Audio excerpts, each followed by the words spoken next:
मैंने अपनी बेटी का रिश्ता एक जगह पक्का किया था। नवंबर में मेरी बेटी की शादी थी। कुछ दिनों पहले मेरी बेटी के होने वाले ससुर जी ने फोन किया और कहा, जब आपकी बेटी विदा होकर हमारे घर आएगी तो वह अपना मोबाइल लेकर नहीं आएगी। हमारे घर की बहू को मोबाइल अलाउड नहीं है, इससे रिश्ते बिगड़ते हैं, क्योंकि मोबाइल की वजह से हर वक्त बहू अपने मायके वालों के संपर्क में रहती है और उसके मायके वाले ससुराल के हर मामले में दखल अंदाजी करते हैं। इसीलिए हमारे घर का यह नियम है कि हमारे घर की बहुएं मोबाइल नहीं रखती।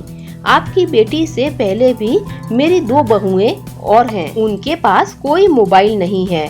आप लोगों को अगर अपनी बेटी से बात करनी होगी तो आप लोग अपनी बेटी से मेरी पत्नी के नंबर पर बात कर सकते हैं, वह भी हफ्ते में 1 दिन।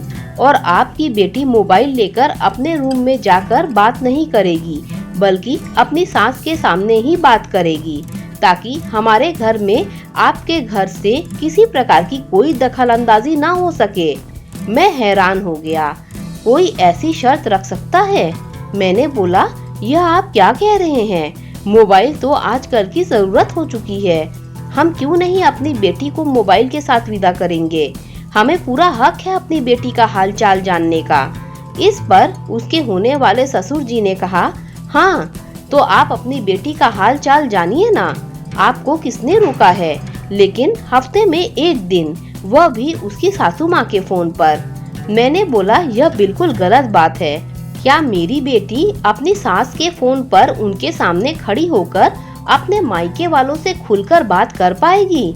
पता नहीं आपकी बाकी बहुओं के माता पिता कैसे हैं कि उन्होंने आपकी इस घटिया शर्त को मान लिया है। इस पर मेरी बेटी के होने वाले ससुर जी भड़क गए और बोले, उन लोगों ने बहुत सही निर्णय लिया है, तभी तो आज तक उनकी बेटियों का घर सही सलामत है।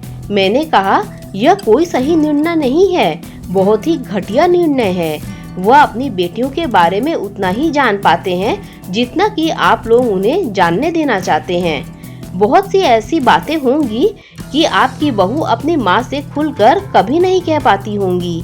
मैं अपनी बेटी को ऐसे माहौल में नहीं रख सकता। और क्या पति पत्नी आपस में बात नहीं करते हैं? क्या अगर कभी आपके बेटे को अपनी पत्नी से कोई जरूरी बात करनी होगी तो वह अपनी माँ के फोन से उनके सामने अपनी पत्नी से बात करेंगे? क्या एक पत्नी अपने पति से अपनी सास के सामने खुलकर बात कर सकती है? कैसी बेवकूफाना बातें कर रहे हैं आप। मैं आपकी यह बेहुदा शर्त बिल्कुल मानने वाला नहीं हूँ। इस पर मेरी बेटी के होने वाले ससुर भड़क उठे और बोले, आपको तो मेरी शर्त माननी ही पड़ेगी, आपके पास और कोई चारा नहीं है, क्योंकि यही हमारे घर का नियम है। इस पर मैंने बोला, बिल्कुल नहीं, मैं आपकी यह घटिया शर्त बिल्कुल नहीं मान सकता। 23 साल पाल पोस कर बड़ा किया है अपनी बेटी को मैंने, मेरे लिए बोझ नहीं है वह कि आपकी इस बेतुकी शर्त की बलि चढ़ा दूं उसे। क्या गारंटी है कि आपके घर में वह सुखी रहेगी? अगर उसके साथ कुछ ऊंच नीच हो गया तो वह हमसे संपर्क भी नहीं कर पाएगी। वह हमसे या हम उससे तभी संपर्क कर पाएंगे जब आप लोग चाहेंगे। मैं ऐसा बिल्कुल नहीं होने दूंगा। इस पर मेरी बेटी के होने वाले ससुर जी ने बोला, भाई साहब, पहले भी तो बिना मोबाइल के बेटियां विदा होती थीं, तब तो घर में इतनी परेशानियां भी नहीं होती थी जितनी आजकल होती हैं। वजह सिर्फ यह मोबाइल है। मैंने भी पलटकर जवाब दिया, भाई साहब, पहले घर से विदा की गई बेटियां ससुराल में जलती भी तो ज्यादा थी। कई बार तो माँ बाप उनके आखिरी दर्शन भी नहीं कर पाते थे और ससुराल वालों द्वारा उनकी अंतिम क्रिया कर दी जाती थी और बात वहीं खत्म हो जाती थी। माँ बाप की बेटी कैसे मरी न कोई जानना चाहता था और न ही कोई बताना चाहता था। लेकिन अब ऐसा नहीं होता, क्योंकि विज्ञान बहुत आगे बढ़ चुका है और माँ बाप को हर पल अपनी बेटी की परेशानियों का पता रहता है। साथ ही ससुराल वालों को भी डर रहता है अपनी बहू के साथ कुछ गलत करने पर कि उनकी पोल पट्टी खुलते देर नहीं लगेगी। हमारे घर में ऐसा कोई नियम नहीं है।